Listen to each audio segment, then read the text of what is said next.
Is Jesus calling you?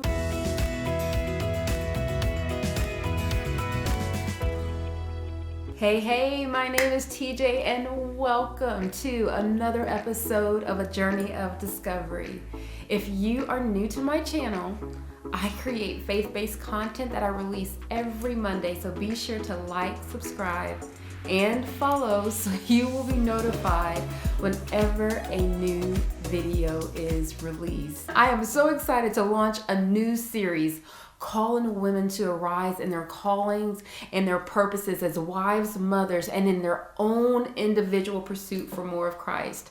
I'm so inspired by this series because I've lived it and continue to live it. Therefore, I want to encourage women like me whose husbands haven't yet committed or aren't fully committed to following Jesus.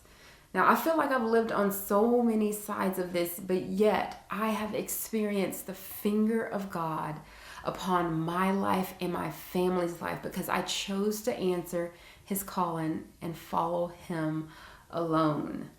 Now, I saw this photo of a couple that was once trending, and can I tell you, I saw myself, my husband, and Jesus in it. Let me explain. Like, to me, the sun represents the Son, S-O-N, Jesus, and him drawing us to himself. There's this verse in Isaiah 43:1, which reads, "I have called you by name. You are mine." Let me tell you, before you were ever a wife, you belong to Jesus. You were his. Now, is Jesus calling you by name? Has your heart heard his voice? Are you like the woman in the photo, feeling that pull, that tug in your spirit and just wanting to run to him? Because if you are, know that feeling, and also know that naturally the love of our husbands will sometimes cause us to hesitate because we recognize that they aren't quite ready yet. And the question is, what do you do when you're living in the tension of both worlds, like between God and your spouse, right? When you're chasing God, but yet your spouse is here. Let me tell you that I've been navigating that question for years. And what I've learned is that you don't have to pick one or the other. It's like that quote, if God is all you have, then you have everything you need. When you choose God first, all the rest of the pieces, they just kind of fall into place.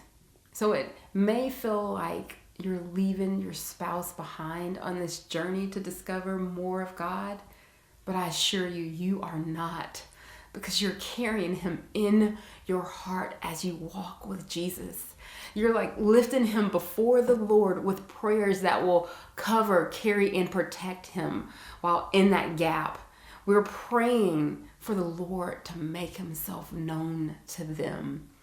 And there's this quiet knowing that in God's perfect time, he will call our spouses on this journey alongside us.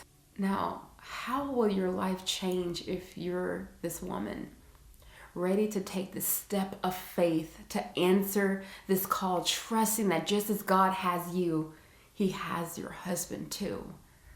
That's what I want to explore over these next few weeks, and I hope you will join me as we begin to dialogue about the hopes, the promises, the blessings of this one decision.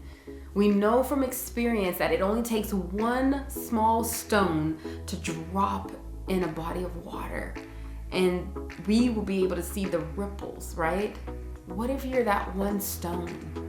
Imagine the influence, the impact of those ripples,